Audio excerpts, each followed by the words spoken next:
Okay, so I'm going to be honest with you all.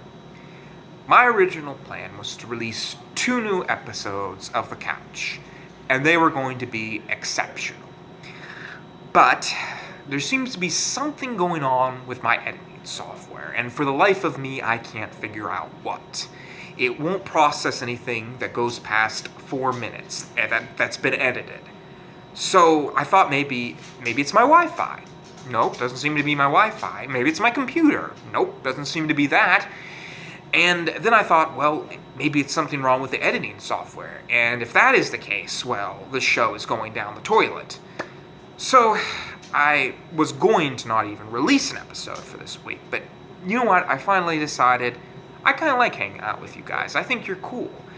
And at the very least, we can talk. So that's what this episode of The Couch is going to be. I'm just going to sit here and talk with you all, so.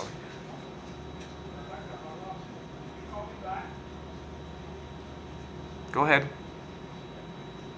Alright, so we can't actually talk, but I am going to be going over my 5 favorite books of all time. Now, usually on this show, I don't like to state my opinion, when it comes to at least politics and religion.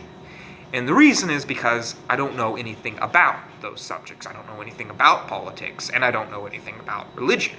If I were to state my opinion, chances are it's probably going to be wrong. In fact, anything I believe, you all probably should believe, because I don't know what the heck I'm talking about. I'm the guy that ran around in a dress, hollering like an English lady. I don't know anything about politics. But at the same time, I have no problem making fun of politics. I just want to state that. I have no problem making fun of politics and religion. That's okay to me. I will make fun of them. But with that said, I actually do know a lot about storytelling. I know a lot about movies. I know a lot about television. I worked with books my whole life, pretty much. And I feel pretty confident in any opinion I have about storytelling. So this list does have a little bit of somebody who you can trust my list, because I know kind of what I'm talking about. And I would also like to say that I have to set some ground rules for this list. So no books written by more than one author, so the Bible is out. And rule number 2, no plays. So nothing of William Shakespeare will be in this list. Alright, so number 5. A Confederacy of Dunces by John Kennedy Toole. There will be a lot of books on this list that I am not going to recommend you read, because while I like them, I'm not sure if you all could get into them, because it's a lot of classic work. It's a lot of old stories that are regarded as the greatest books ever made. This book is a lot of fun, to be honest. It's the story of Ignatius, I think I'm saying that right, Ignatius Riley. And he's this big, chubby 40-year-old something with a mustache and a hat. And he doesn't work for a living. And his mom's constantly trying to get him to go out and get a job. And finally he does, and hilarity ensures. There's some really great characters in this book. I love the relationship between Ignatius and his girlfriend, Myra, I think her name is. It's a very funny book. And its story is actually very interesting. The guy, John Kennedy Toole, wrote the book, but he couldn't get it published, and he ended up becoming very depressed and killed himself. And his mother got hold of the story, and she gave it to this professor who loved the book so much that he was able to get it published. And John Kennedy Toole ended up winning the Pulitzer Prize for Literature. So it ended up that he actually had a lot more talent than he thought. I hope that could happen to me, except for the part about the suicide. But anyways, a lot of people have tried to make a movie about this book, but they've all been unsuccessful. John Belushi tried to make one, and, well, he died before they even had a chance. And then there was Will Ferrell. I don't know if any of you know who Will Ferrell is. He's like this comedian, but he was unsuccessful as well. Life just kind of got in the way.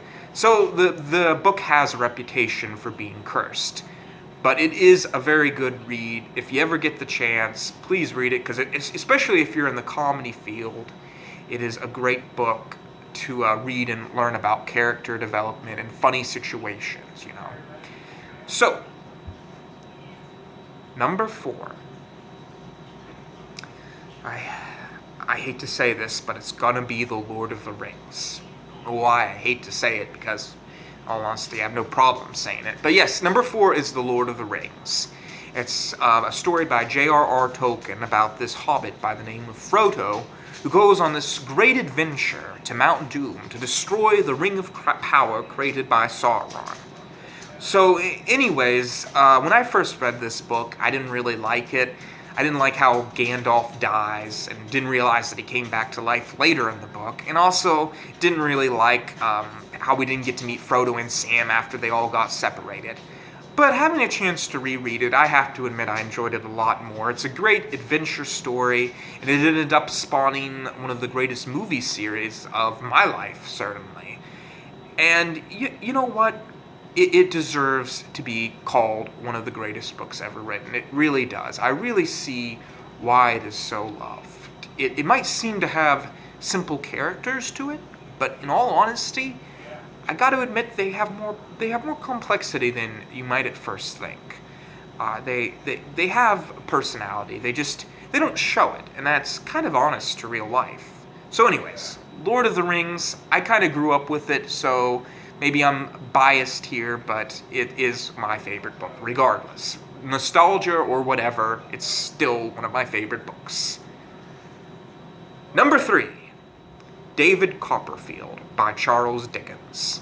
And no, I'm not speaking about the magician, although I'm kind of hopeful that maybe the magician named himself after this book.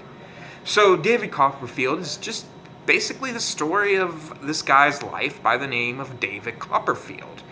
And he constantly is trying to find a girl, but continuously fails. And I guess I can go ahead and spoil the story. It has been around for like 100 years, so yeah, he ends up finding a girl. And I'm not usually a big fan of romance books, but as you all know, I'm a big fan of exceptions. And this is my exception. David Copperfield has one of the most wonderful romantic stories ever told. And I just love the ending so much that all of the rest of the book, yeah, it was good. But when they ended, it ended so perfectly that it's easily my favorite story of all time. Number 2, The Brothers Karamazov by Fyodor Dostoevsky.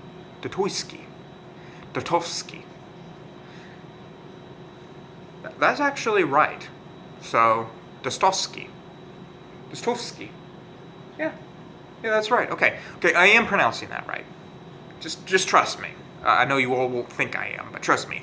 It was this really grim Russian writer by the name of Fyodor Dostoevsky who wrote this book, and it's the story of 4 brothers, Alyosha, Nikolai, Pavlov, and I forget, Ivan. Ivan was my favorite. He's the one that I identify. I've often considered myself to be a lot like Ivan. And it's a story about a murder that took place with the boy's father. And they're thinking that's Nikolai. So the whole book is about trying to prove him innocent, and it has a beautiful message about God and spirituality, and whether you agree about that stuff or not, I still think the book is really fun to read. It's a very powerful story, and I am a big fan of this Russian writer. He's a mad Russian writer who really can write. So I definitely would recommend checking it out. Okay, maybe I don't recommend reading it, to be honest. I'm not sure if you guys will like it as much as I do, but if you are into classic literature, I think you will like this story. And honestly, I don't really think it's that grim, to be honest. The ending kind of was ambiguous, in my opinion. A lot of people won't think that reading it, but I mean, the guy might have got away. I don't want to give anything away, but I'm going to go ahead and say that the guy might have got away with what happened. He could have escaped. So I don't really see why people always consider it a tragedy, but that's just my opinion. All right, here we are. So what do you all think is going to be number 1? I mean, I have a lot of favorite books. Sherlock Holmes, Gulliver's Travels. But which one did I put as number 1? Well, number 1 is undoubtedly Don Quixote. Okay, I guess that's no surprise. I already told you about that in the 10 amazing things about me. But for all of you that didn't watch that video, maybe this is a surprise. But yes, Don Quixote is easily my favorite story of all time. And I've read a lot of books. War and Peace, Moby Dick. But for me, this story, I mean, it beats them. It turns them into dust. You know, all of them don't even compare to this story. They're not even 1/100th. And they're all good stories. I love all of those stories. But they don't even come close to Don Quixote. It has such wonderful characters, such a good plot. The characters, and also another thing, the characters develop so well. It's the perfect story. And it's by Cervantes. It tells the tale of Don Quixote, this guy who thinks he's a knight, but he's not really, and he goes off on bad adventures. And you know what? I don't understand why everyone doesn't think this is the greatest book. I don't understand why anyone wouldn't like it, or at least understand why people like it. I mean, for me, there's just no question about it. It's a good story. And the great thing is, with a book like this, you think, oh, well, it's a long book, right? Well, no, it's only about 400 pages, and if you don't want to read 400 pages, well, just read a chapter of it. Just randomly pick one. Because the way that the story is written, it's in such a way that you can just pick up the book and read a chapter and understand kind of what's going on and get the main idea.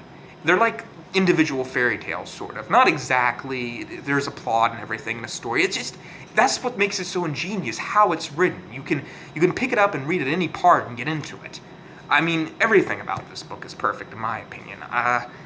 This, I will say, is the book I want to be buried with. That is my wish. So if any of my YouTube audience is listening, and if I die, please bury me with this book. That is my one wish. So, anyways, I hope you all enjoyed that unedited adventure about me. I hope my editing software starts working here soon, because I don't want to keep doing this all the time. But we had a little bit of fun, I think, and you got to see a little bit of me, so that's cool. So, I guess I'm going to have to reach over and turn off the camera now, because I can't actually edit it out, my reach for the camera, so sorry folks. Hopefully here soon we can get this fixed.